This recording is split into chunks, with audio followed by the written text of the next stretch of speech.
Hi investors, welcome to SOIC. तो आज के इस वीडियो में हम सीखेंगे कि हम फंडामेंटल इन्वेस्टर्स टेक्निकल एनालिसिस से क्या सीख सकते हैं एंड टेक्निकल एनालिस्ट भी फंडामेंटल इन्वेस्टर्स से क्या सीख सकते हैं। सो this is the purpose of today's video and ये एक फर्स्ट स्टार्ट है हमारी मल्टीपल सीरीज में, जहां पे हम बहुत सारे कॉन्सेप्ट सीखेंगे where we can connect the two and join the dots.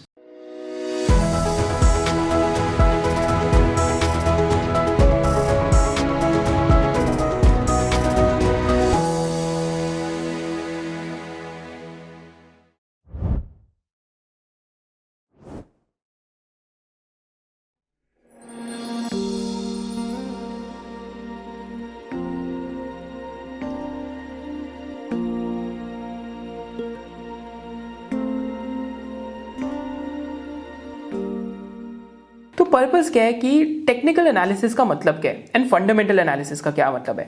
तो टेक्निकल एनालिसिस का क्या मतलब है, सपोज करते हैं कि आप एक फॉरेन कंट्री में जाते हैं एंड सपोज करते हैं आप फॉरेन कंट्री में जाके आपको वहाँ की लैंग्वेज नहीं आती है ना, आप ढूंढ रहे हैं कि वहाँ पे क्या खाने की अच्छी चीज़ है एंड सपोज यू फाइंड कि बड़े सारे रेस्टोरेंट्स हैं एंड एक रेस्टोरेंट पे सबसे ज़्यादा लाइन लगी हुई है।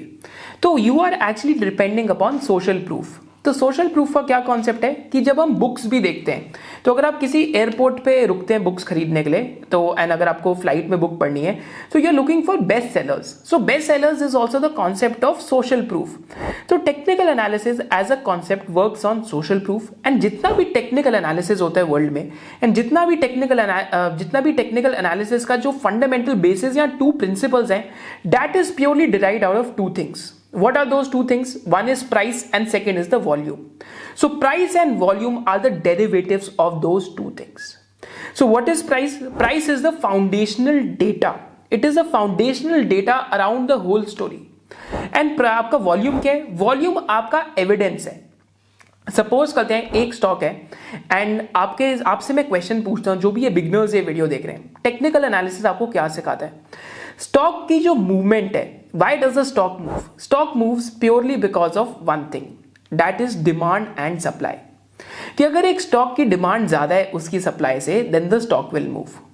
बेसिकली अगर शॉर्ट टर्म में अगर स्टॉक की डिमांड ज्यादा है as compare to the supply of the stock, could be number of reasons, then the stock moves. So technical analysis in a nutshell is the study of perception or the sentiments. जब आप perception to earnings ratio देखते हैं तो आपका जो perception है, माने जब आप बात करते हैं कि what is the speculative value of the asset according to the entire market, that is what technical analysis teaches you in a nutshell. What is fundamental analysis? कि P रेशियो में जो अर्निंग्स है, जो अर्निंग्स का part है, that is what fundamental analysis teaches you.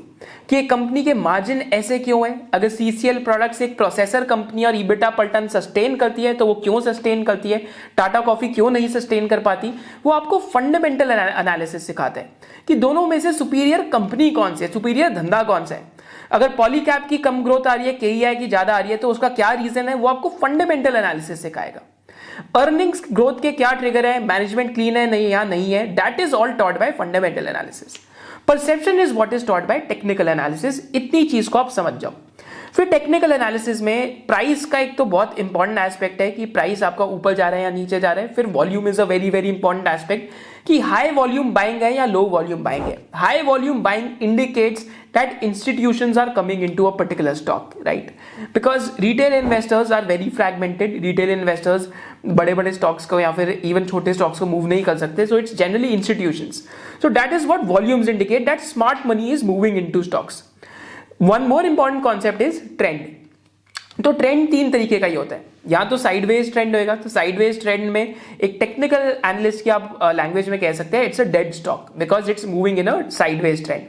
Fundamental analyst क्या सोचेगा sideways trend में कि यार कंपनी के अंदर कुछ ऐसा तो नहीं हो रहा कि न्यू अर्निंग्स का ट्रिगर आ सकता है. So that is what the fundamental analyst will think. So this is why fundamental वाला अगर थोड़ा सा टेक्निकल सोच ले और टेक्निकल्स वाला थोड़ा सा फंडामेंटल से बोरो करे, सो कैन बी बेनिफिशियल. फिर एक होता है डाउनवर्ड ट्रेंड. सो डाउनवर्ड ट्रेंड में क्या होता है, स्टॉक एक डाउनवर्ड ट्रेंड में जा रहा है. So basically stock is making lower highs and lower lows. तो माने जो उसके हाइज बन रहे हैं वो प्रीवियस हाइज से कम बन रहे हैं और जो लोअर लोज बन रहे हैं वो प्रीवियस लोज से भी ज्यादा डीपर लोज बन रहे हैं. This is what it means. So that is the point of down trend. फिर एक अप ट्रेंड होता है, that is the stock is making higher highs and higher lows. So these are the three trends.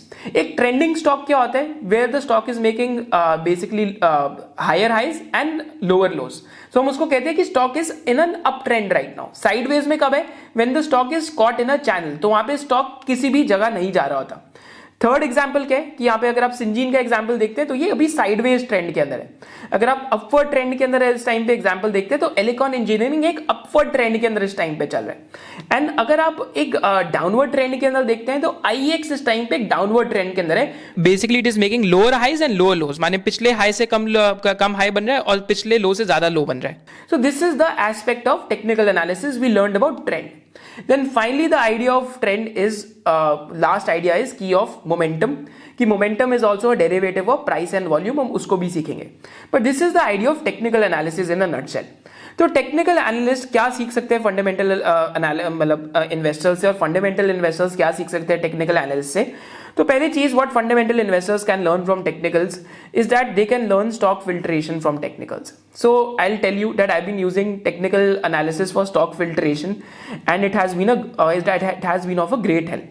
तो यहाँ पे मैं क्या use करता हूँ स्टॉक फिल्ट्रेशन के लिए, I am simply using the concept of relative strength, I'm using the concept of price volume, and I'm also using the concept of basically stocks that are just hitting 52-week highs but valuation wise they still remain low. क्योंकि कई लोग सोचते हैं कि भाव valuation है, but भाव valuation नहीं है, वैल्यूएशन और भाव अलग होता है. A stock can hit 52-week high yet can have lower PE after the earnings. That is the truth कि अगर अर्निंग्स की ग्रोथ ज्यादा हो और प्राइस अगर थोड़ा सा भी बढ़ा और अर्निंग्स की ग्रोथ प्राइस से भी ज्यादा हो तो your PE can actually fall. This has happened in numerous fast growers that we have tracked over the years. One more concept is of relative strength कि एक्चुअली में अगर एक जगह आंधी तूफान आ रहा है तो 5 लोग में से 3 लोग गिर गए जमीन पे बट 2 लोग खड़े हुए. So we can call those 2 people relatively stronger than the other 3. Relative strength का कॉन्सेप्ट मैं आपको एक अलग वीडियो में पूरा सिखाऊंगा कि आप खुद भी कैसे निकाल सकते हैं. जैसे how to find epic stock ideas का हमने एक पूरा कोर्स बनाया हुआ है एसओआईसी मेंबरशिप में, विच इज ऑफ 14 आवर्स, जो आपको ये relative strength, portfolio framework, fundamentally कैसे स्क्रीन कर सकते हैं companies. So all those things are taught in SOIC membership already and link to register for it is there in the membership in the link below. तो आप उसको भी पूरा देख सकते हैं जिसमें 14 आवर्स का एक पूरा कोर्स है, फिर बिजनेस एनालिसिस का कोर्स है एंड साथ साथ फिर मतलब सेक्टोरल एनालिसिस का भी कोर्स है, फाइनेंशियल लिटरेसी का भी course we are building at the moment. But this is the idea कि आप टेक्निकल एनालिसिस से ये सीख सकते हैं. And you can also learn the idea of price volume action कि अगर 4-5 दिन से प्राइस बढ़ रहा है या 3-4 दिन से प्राइस बढ़ रहा है और वॉल्यूम भी बढ़ रही है, so that is an indication that smart money is entering into a stock, but that is just for filtration, that is not valuation. Valuation is something else. So यहां पे fundamental analysis can help you. So what else we can learn? We can learn the art of exiting a stock from technical analyst. कई बार ऐसा हुआ है कि I have left money on the table. जैसे I owned a chemical stock where actually I owned it from 1000 crore market cap till 5000 crore market cap almost. But from 5,000 crore market cap, it went all the way till almost 16,000-17,000 crore market cap because a lot of euphoria basically went into the stock. I never imagined कि उस stock की 30 की P 80 की P भी जा सकती है. But वहाँ पे simply अगर technical tool use करता तो वहाँ पे basically you could have ridden the entire journey. तो bull markets में technicals can help you a lot in completely juicing the story for fundamental investors क्योंकि आपके entry points तो lower ही होते हैं. थर्ड थिंग क्या है कि दे can learn eight which stage the stock is in and the life cycle from technicals. कि कई स्टॉक्स बहुत ज्यादा टेक्निकल्स में क्लाइमैक्स सेलिंग आती है तो आप वो सीख सकते हैं टेक्निकल एनालिस्ट से कि वो क्लाइमैक्स सेलिंग कब आई है. यू कैन ऑल्सो लर्न कि स्टॉक किस लाइफ साइकिल के अंदर है, मतलब एज अ सेक्टर कौन सी लाइफ साइकिल में sectors get over heated together. जैसे अभी डिफेंस सेक्टर ओवर हीट हुआ, रेलवे सेक्टर ओवर हीट हुआ, बट अब रेलवे की जब अर्निंग्स आई तो अर्निंग्स भी बेकार थी एकदम. तो that was clear as a fundamental investor since last 4 years जो ट्रैक कर रहे हैं रेलवे पीएसयूज को कि यहाँ पे काम बहुत धीरे तरीके से होता है. ठीक है, टेक्निकल है, मोमेंटम है, but again your fundamental screen will save you from there.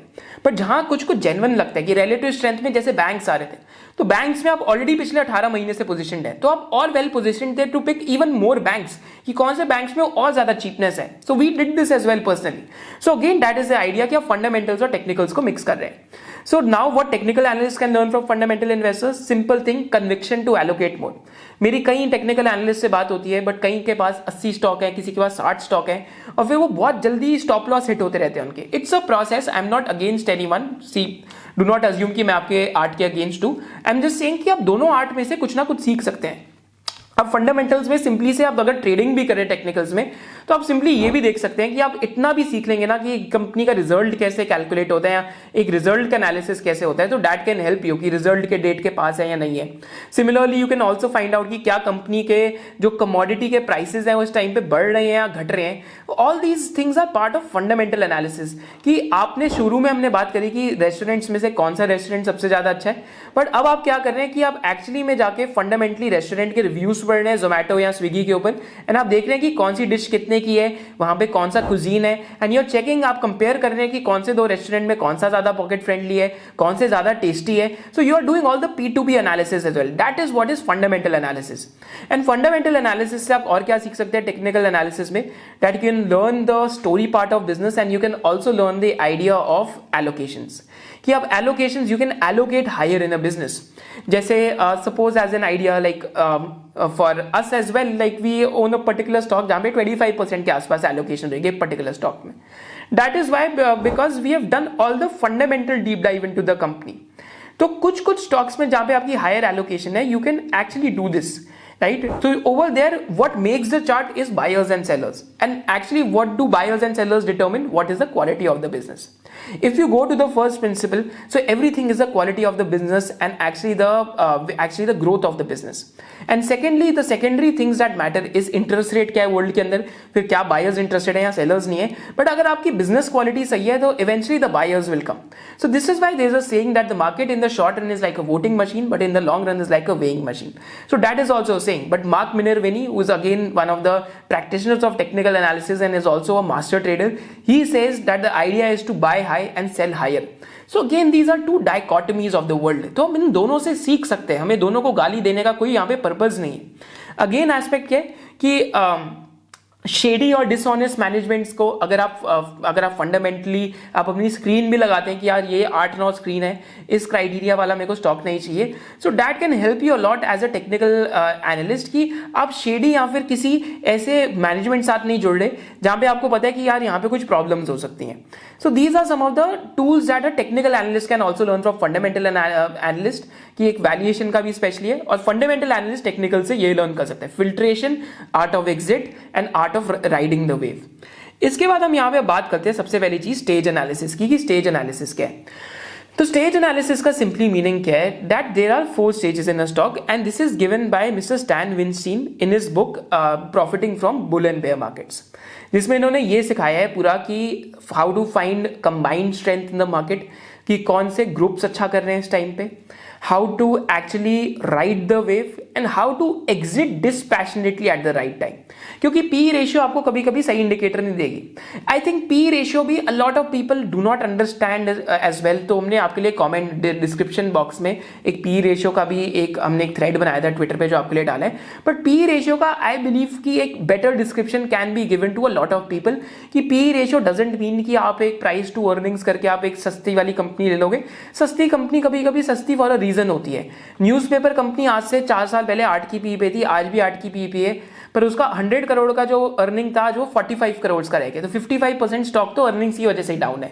तो उसमें आप पी रेशियो का क्या कर लोगे, सस्ती पी रेशियो तो सस्ती है, बट बिजनेस एनालिस्ट या फिर फंडामेंटल एनालिस्ट तो देखेगा ना कि it's a drying stream of earnings. Fundamental analysis also considers कि सर्कुलेशन रेवेन्यू ड्राई अप हो रहा है न्यूज़पेपर के, world is changing. Fundamental analysis is not just about looking at the P&L statement and looking at the past and then taking a bet, it's also betting on the future कि what has happened in the past, that will all that and what can change in the future. Similarly, technical analysis is also the probabilities that smart money is moving in, and probably smart money knows more than you as sitting in home as a retail investor. So combining the two can give you the edge as a probabilistic investor. Call yourself as a probabilistic and an opportunistic investor. अब अपने आप को ये मत बोलिए कि मैं तो जी फंडामेंटल्स ही करूंगा, मैं तो जी टेक्निकल्स ही करूंगा, बट आप क्या कह रहे हैं कि मैं ऐसी इन्वेस्टिंग कर रहा हूं कि my probability should be in my favour. आप फंडामेंटल इन्वेस्टिंग क्यों करते हैं, प्रोबेबिलिटीज फेवर करने के लिए। टेक्निकल्स क्यों करते हैं, प्रोबेबिलिटीज फेवर में करने के लिए। So always find your style because there are multiple ways to nirvana. तो यहां पे क्या कॉन्सेप्ट है कि स्टेज 1 यहां पे क्या कहते हैं बुक के अंदर, this is the basin area. तो ये समझाने से पहले मैं आपको 3-4 चीजें समझा देता हूं।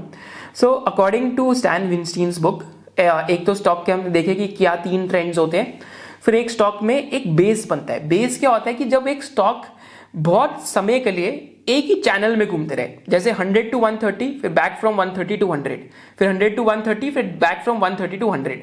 बाकी यहाँ पे बहुत सारे प्राइसिंग पॉइंट्स बीच में आ सकते हैं। So it's in a channel for a long period of time, एक बेस बन रहा है। यहाँ पे बहुत कम बायर्स हैं, बहुत कम सेलर्स हैं, एंड यहाँ पे टिपिकली फंडामेंटल इन्वेस्टिंग में हम क्या कहते हैं कि डीप वैल्यू वाले यहाँ पे असेस कर रहे होंगे कंपनी को, कि डीप वैल्यू वाले देख रहे हैं कि कंपनी के अंदर इस टाइम पे क्या चल रहा है। So this is the basin area जिसको हम स्टेज 1 कहते हैं। और बेस एरिया तभी भी बनता है जब स्टॉक गिरने के बाद, जब उसमें से हाई वॉल्यूम सेलर्स निकल जाते हैं, जब बहुत फ्रेंटिक सेलिंग होती है, जब एकदम यूफोरिया सेलिंग निकल जाती है उसमें, तो बेस तभी भी बनता है। कि बेस में क्या होता है, again currently there is no interest from buyers and sellers, तो फंडामेंटल्स कंपनी के इंप्रूव हो सकता है, हो रहे हो, एंड यहाँ पे deep value guys typically stock के अंदर इंटरेस्टेड होंगे, बट टेक्निकल्स वाले नहीं होंगे। फिर बेसिंग एरिया के बाद टिपिकली एक स्टेज 2 ब्रेकआउट आता है। Stage 2 breakout is done usually on high volumes, कि हाई वॉल्यूम्स के बेसिस पे स्टेज 2 ब्रेकआउट होता है। एंड स्टेज 2 ब्रेकआउट को एडवांसिंग स्टेज कहते हैं। स्टेज 2 ब्रेकआउट कब होता है, जब आपकी जो मूविंग एवरेज है, तो यहाँ पे इन्होंने 30 weekly moving average, that is 150 trading days, तो माने 150 सिंपल मूविंग एवरेज, तो वो इन्होंने यूज करी है। तो यहाँ पे बाद में इन्होंने इंटरव्यू में बोल दिया था कि मार्केट में नॉइज बहुत बढ़ गया है, तो अब 40 वीकली मूविंग एवरेज यूज करने लग गए। बट यहाँ पे व्हाट यू कैन डू कि दो आइडिया, एक सिंपल मूविंग एवरेज होती है और एक एक्सपोनेंशियल मूविंग एवरेज होती है। सिंपल मूविंग एवरेज का क्या मतलब है, जैसे अगर आज आपको 20 डेज की मूविंग एवरेज, बेसिकली आपको मूविंग एवरेज कैलकुलेट करनी है 4 वीक्स की, तो आप क्या करेंगे कि जो लास्ट बेसिकली ट्रेडिंग डेज है, सपोज करते हैं जो लास्ट 4 वीक्स के ट्रेडिंग डेज हैं मंडे टू फ्राइडे, तो उन चारों हफ्तों में 5 डेज को आप ऐड करके आप उनका एवरेज निकालेंगे, सिंपल एवरेज। जैसे अगर 4 वीक्स की मूविंग एवरेज निकालनी है तो बेसिकली 20 ट्रेडिंग डेज, तो 20 ट्रेडिंग डेज के प्राइस का एवरेज लेंगे, फिर उसका बेसिकली डिवाइड कर देंगे और 20 से, तो आपका सिंपल मूविंग एवरेज आ जाएगी। तो that is the idea of simple moving average. अब यहाँ पे एक्सपोनेंशियल मूविंग एवरेज है। एक्सपोनेंशियल मूविंग एवरेज का क्या आइडिया है कि basically exponential moving average will give higher weightage to the nearest days. Suppose करते हैं अगर आप यहाँ पे 40 वीकली मूविंग एवरेज आप यहाँ पे यूज कर रहे हैं, that is 200 trading days, and वहां पे आप EMA यूज कर रहे हैं, तो दैट मीन्स कि जो 198th और 199th डे और 190th डे है, जो क्लोजेस्ट टू टुडेज प्राइस है, राइट, तो 201st डे के प्राइस पे जो क्लोजेस्ट होएगा उसको ज्यादा वेटेज दी जाएगी in calculation of exponential moving average, because that is closer to the today's price. तो EMA और SMA का सिंपली ये आप फर्क समझ सकते हैं। तो यहाँ पे आप EMA भी यूज कर सकते हैं, मतलब 40 weekly moving average EMA use कर सकते हैं, दैट इज 200 EMA भी यूज हो सकती है, एंड यहाँ पे आप 200 SMA भी कर सकते हैं। But I think 200 EMA bull markets में इज अ बेटर इंडिकेटर, क्योंकि जब बहुत ज्यादा वैल्यूएशन जाती है स्टॉक्स की, तो मैं आपको केस स्टडीज पे मैं करके दिखाऊंगा। But this is the idea of stage analysis, जहां पे स्टेज 2 स्टॉक्स में ब्रेकआउट होता है। This is the best time to buy a stock typically for an investor. तो इन्वेस्टर के लिए आप टाइम देख सकते हैं कि आइडल टाइम टू बाय क्या है, क्योंकि आपका जो टाइम वैल्यू ऑफ मनी है that is short and a lot. फिर ideal time to buy for a trader क्या है कि जब स्टेज 2 ब्रेकआउट होने के बाद भी फिर एक थोड़ा सा कंसोलिडेशन में जाता है, फिर कंसोलिडेशन में बेस बनने के बाद भी वहां से ब्रेकआउट होता है। सो कंटिन्यूएशन रैली में इन द बुक ही हैज एक्सप्लेन्ड कि that is an ideal time to buy for a trader as well. तो ट्रेडर एक कंटिन्यूएशन रैली में भी ले सकता है, but for an investor the ideal time to buy is when it just comes out of that base. But अगर investor के लिए भी here I will make the distinction, अगर आप फंडामेंटल एनालिसिस कर रहे हैं और आपको फेज 2 में भी लगता है कि यार कंपनी आज भी रीजनेबली वैल्यूड है, so it is never a bad time to ignore the charts at that point of time. अगर 20 की पी पे 50% की अर्निंग्स ग्रोथ आ रही है, या जैसे हमने अभी एक इंडस्ट्रियल गियर्स की कंपनी में देखा था 24 की पी पे था, अभी भी उसमें भी 35% टाइप्स अर्निंग ग्रोथ आ रही है। सो अगेन वो है तो कंटिन्यूएशन रैली में, बट फंडामेंटल एनालिसिस में को क्या कह रहे हैं कि यार पेग रेशियोज की अभी भी मच बिलो 1x है, तो it make sense to buy, and next 2-3 years का इसमें ग्रोथ रनवे दिख रहा है। So that is why we overrode the stage 2 of technicals and fundamentals के थीसिस पे सिंपली खरीद लिया, right. So that is the stage 2 when the advancing stage comes, when the stock starts advancing. Stage 3 is consolidation और topping out. Basically अब valuation high हो चुकी है, company के अंदर कुछ खराब हो रहा है, एंड कंपनी के अंदर एंटीथीसिस पॉइंटर्स बाहर आ रहे हैं। सो अगेन टेक्निकल्स के एग्जांपल से, and basically this is the stage where आपकी जो मूविंग एवरेज फ्लैटन आउट हो जाती है, it starts moving sideways, and eventually your stock will either break down, और after a consolidation the stock might go again back into stage 2, वहां से वापस breakout भी हो सकता है। So this is the idea of stage 3 consolidation और topping out. ये मैं आपको चार्ट्स पे भी दिखाऊंगा। स्टेज 4 का क्या एग्जांपल है, ब्रेकडाउन, कि ओवर वैल्यूएशन होगी और कंपनी में खराब चीजें आ रही है, and stock comprehensively moves below its 200 day daily moving average. So 200 days simple moving average या 200 exponential moving average के below that stock moves below. And यहाँ पे क्या आएगा? The stock will basically remain below that.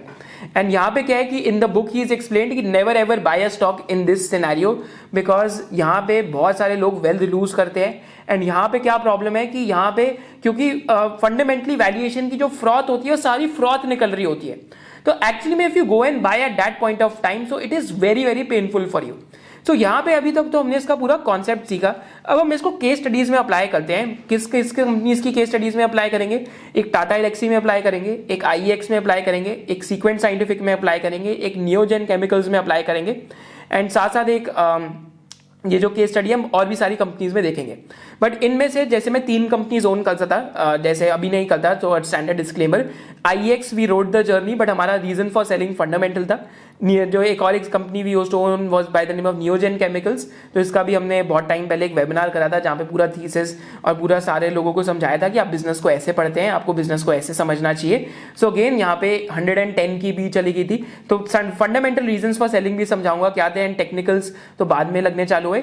And sequent का भी बताऊंगा कि सीक्वेंट में how we went wrong and how we could have timed our exit earlier, क्योंकि फंडामेंटल्स भी बताए थे कि 120 की पी पे शायद से it's not the reasonable point of time because are buying जो बाइंग वैल्यूएशन थी that was at reasonable 45-50 P, पर उस टाइम पे ग्रोथ भी 25-30% की आ रही थी.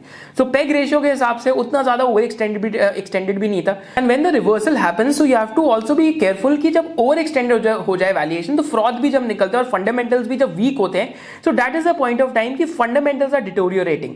तो that is also the antithesis pointers. And आपको बिजनेसेस बारे में ऐसे ही सोचना है. Sadly this is the truth कि आपको इन्वेस्टिंग में ऑब्जेक्टिविटी मेंटेन करनी है.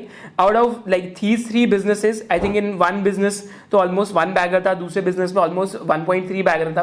बट जो थर्ड बिजनेस था वहां पे जो भी गेन्स थे वो इवेपोरेट हुए. उसके बाद एंड में कैपिटल लॉस ही हुआ 15-20% का. But that is the truth of life कि आप जब भी पोर्टफोलियो बनाएंगे तो आपके साथ यही होगा कि कुछ स्टॉक्स में लॉस होगा एंड कुछ में गेन्स होंगे.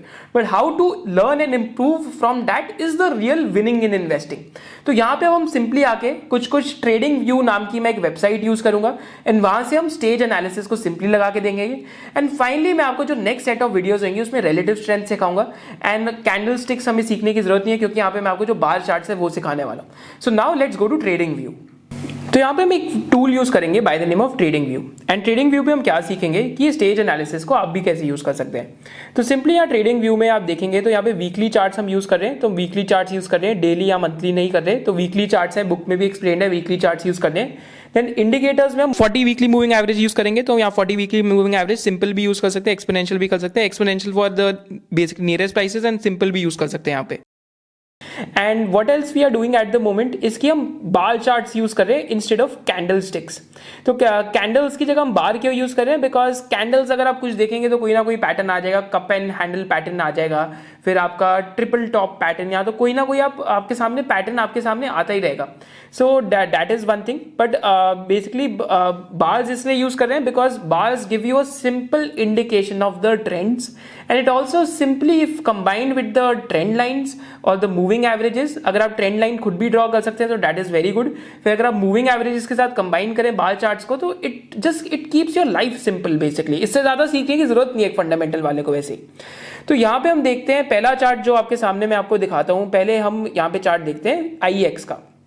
तो आईएक्स में अगर आप देखते हैं थ्रू आउट दिस पीरियड जो यहाँ पे आई थिंक 2018 से जब आईएक्स का आईपीओ आया था, so IEX was forming a base, right. And base formation के बाद तो इसको हम स्टेज 1 कह सकते हैं, जो आप ये पूरा फर्स्ट रेक्टेंगल देख रहे हैं. तो बेस फॉर्मेशन के बाद आईएक्स का जो अगर आप 30 वीकली मूविंग एवरेज या 40 वीकली मूविंग एवरेज यहां पे देखते हैं तो 40 weekly moving average started pointing upwards. So that is the indication of stage 2 journey.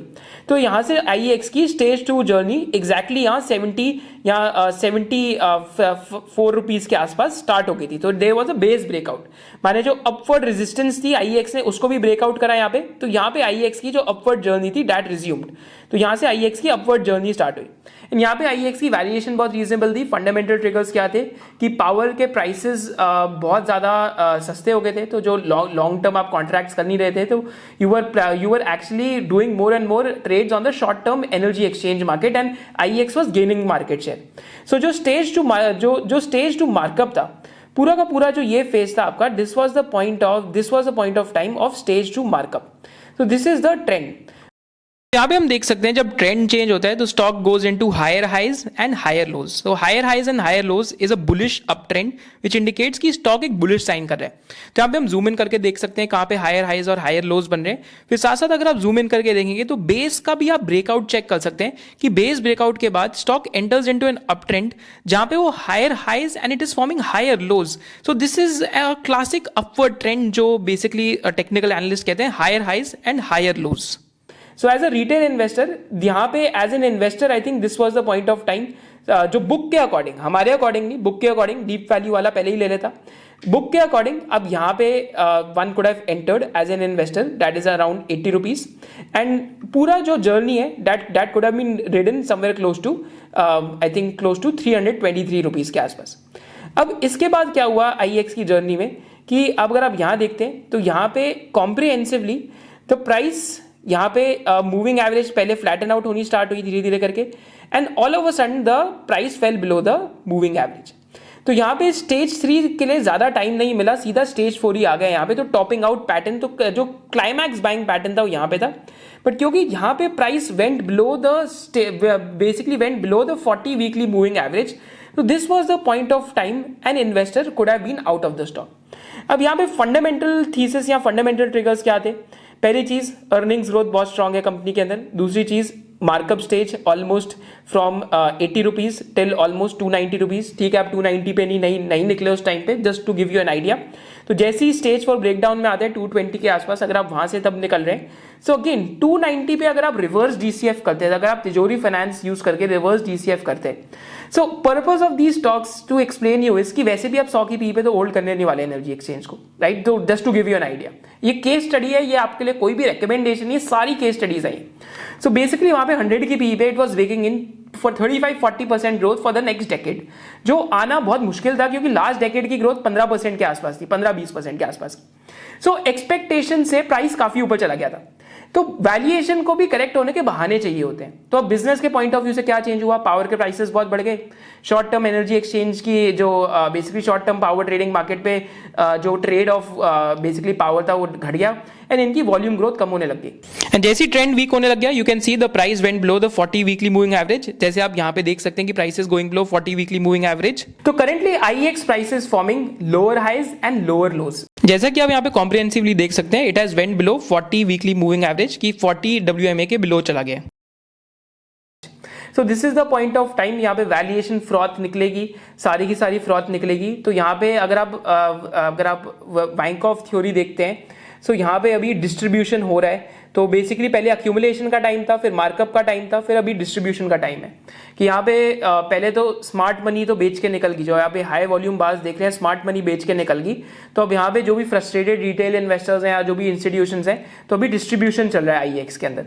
तो IEX हमने देखा। सिमिलरली अगर आप यहाँ पे चार्ट ग्लैंड फार्मा का देखते हैं, तो ग्लैंड फार्मा में भी सिमिलर है। ग्लैंड फार्मा में स्टेज 1 से ब्रेकआउट, तो स्टेज 1 से ब्रेकआउट के बाद अगेन पूरा यहाँ तक पूरा मार्कअप हुआ। तो आपको मैं पूरा एरिया दिखाता हूँ मार्कअप का। This is the area of markup. तो ग्लैंड का ये जो चार्ट है बेसिकली डेली चार्ट्स के ऊपर है, बिकॉज ग्लैंड रिसेंट IPO है, तो वीकली में बहुत कम डेटा है हमारे पास। And then we saw that यहाँ पे स्टेज 3 टॉप बना। जैसा कि आप यहाँ देख सकते हैं, स्टॉक स्टेज 3 टॉप के अंदर चला गया and the stock is forming lower highs and lower lows. So basically down trend यहाँ पे स्टार्ट हो चुका है, right? So this is what is happening currently. So you can check this out as well. And company में fundamentally क्या खराब आया? Basically margin erosion and company has taken back the guidance. तो यहाँ पे simply अगर आप for selling reasons where valuations go absurd.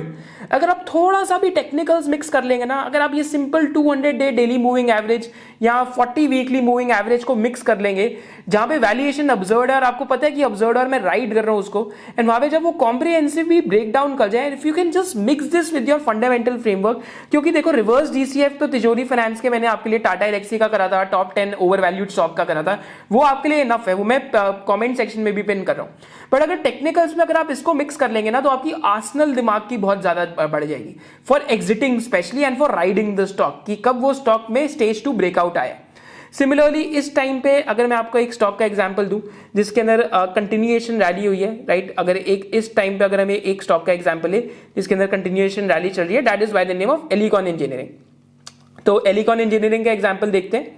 So Elecon engineering का एग्जांपल देखेंगे तो अभी आप अगर आप ट्रेंड लाइन देखते हैं तो simply it's respecting the trend line, and again simply, right? So stock went through a period of consolidation and after the consolidation it has again broken out. तो यहाँ पे पर्पस क्या है लॉन्ग टर्म इन्वेस्टर्स के लिए भी, कि strong stocks usually remain in stage 2 for a period of time unless or until they become absurdly valued, right? And Elecon तो अगर एक टेक्निकल एनालिस्ट की आप वर्ड्स में देखेंगे तो I think it's at a 17 year breakout हुआ है इसके अंदर अभी थोड़े टाइम पहले। सो अगेन बहुत लंबा बेस इसके अंदर भी ब्रेकआउट हुआ है, but recent base is a better example, क्योंकि उतना बड़ा base is not the right example. मैं आपको क्यों बता रहा हूँ, क्योंकि जितना पुराना बेस होते जाते हैं, जितनी पुरानी रेजिस्टेंस होते जाती है, उतनी इनवैलिड हो जाती है, क्योंकि बिजनेस भी तो चेंज हो जाता है eight the end of the day. कि सपोज करते हैं कि 15 साल पहले की जो रेजिस्टेंस थी कि 300 रुपए का प्राइस था और आज जाके वो 300 रुपए क्रॉस हुआ, बट वो 15 साल पहले और आज वाला 15 साल is not valid because the business has change a lot. So again you should look at the जो बेस जो आपके नियर टर्म में फॉर्म हुए हैं एंड जो आपके लास्ट 6 मंथ्स में या 1 ईयर के अंदर फॉर्म हो रहे हैं। सो that is again the example of Elecon. अभी इसके अंदर स्टेज 2 कंटिन्यूएशन रैली हो रही है। फिर सीक्वेंट का एग्जांपल देखते हैं। सीक्वेंट का वंडरफुल एग्जांपल है क्योंकि इसमें our journey was also there, so we were there in IEX। So IEX I think through reverse DCF we were able to get out on the right time. Sequent पे we weren't able to get out at the right time.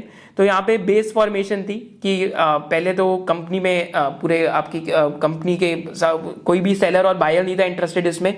Than company यहाँ पे आप देख सकते हैं कि base breakout हुआ on high volumes. अगर आप ये वॉल्यूम की बात देखेंगे नीचे तो ये ग्रीन आकर आप देखेंगे तो हाई वॉल्यूम पे कंपनी का बेसिकली ब्रेकआउट हुआ, एंड वॉल्यूम के ब्रेकआउट के बाद again markup stage, and then P ratio went above 100। Simply above 100 P ratio चला गया था कंपनी का। एंड यहाँ पे मैं थोड़ा सा फंडामेंटल्स इसलिए मिक्स कर रहा हूँ क्योंकि हमने ये जर्नीज देखी है नियोजन केमिकल्स की, IEX की, सीक्वेंट की, like all 3 journeys I have travelled through. तो सीक्वेंट की जर्नी में again margin take a hit, Turkey का इशू आया, इक्विटी पे हिट चालू हुआ, देन कैटल बिजनेस में प्रॉब्लम स्टार्ट हुई, हर तरीके की प्रॉब्लम स्टार्ट होगी।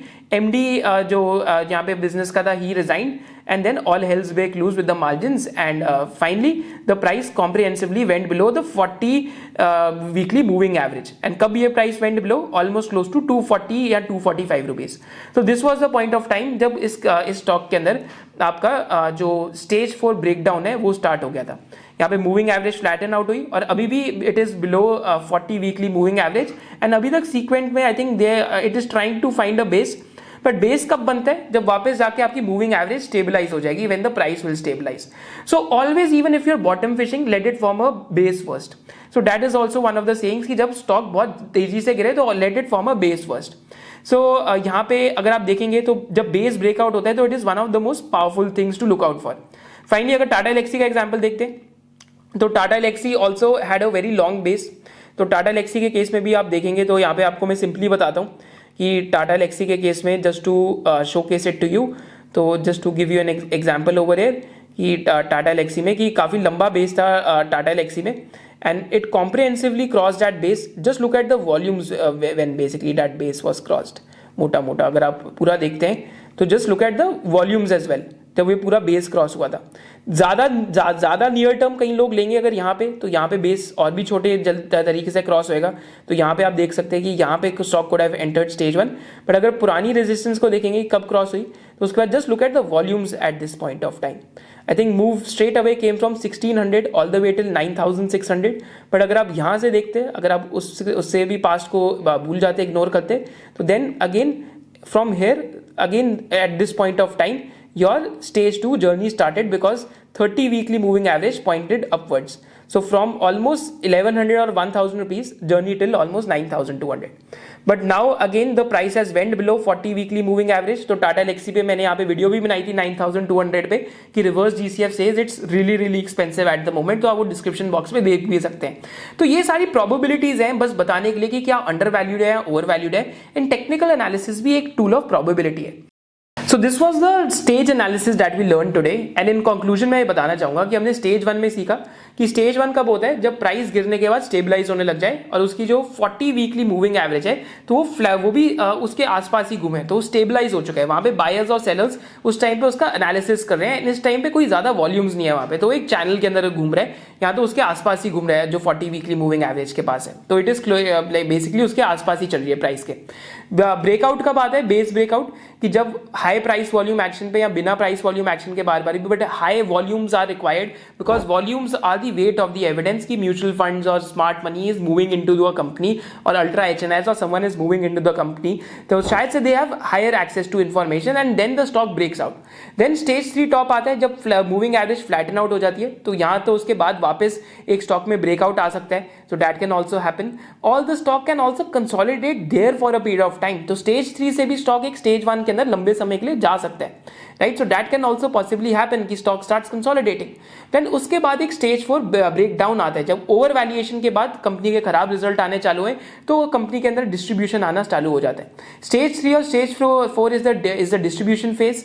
स्टेज 1 और stage 2 is the accumulation phase and is the markup phase. And fundamentally क्या होता है, स्टेज 1 में डीप वैल्यू इन्वेस्टर्स, स्टेज 2 में growth at reasonable prices investors and थोड़े से इन्वेस्टर्स जहां पे जिनको दिख रहा है कि वैल्यूएशन आज भी रीजनेबल है। फिर स्टेज 2 के कंटिन्यूएशन रैली में momentum investors, momentum chasers. And stage 3 के अंदर क्या होता है, स्टेज 3 में basically what a wise man does in the beginning a fool does it in the end. Stage 3 या क्लाइमैक्स बाइंग पे everyone wants to buy that particular stock, इसको climax buying या क्लाइमैक्स टॉप्स कहते हैं, you can search for this. And stage 4 breakdown में क्या होता है कि ऑल हेल्स ब्रेक लूज, थोड़ी सी भी एंटी थीसिस पॉइंटर आती है, रिस्क रिवॉर्ड एनीवेज अनफेवरेबल होता है and the stock breaks down. So these are the 4 stages that we learned. If you enjoyed the session, do let me know in the comment section below because your feedback is very important for us because these are new things for us as well. क्योंकि हम fundamental investors हैं, हम आपके लिए ही सीख रहे हैं कि आपको हम टेक्निकल एनालिसिस सिखा पाएं साथ साथ, एंड कैसे हम भी अपने प्रोसेस को और स्ट्रिंजेंट बना सकते हैं।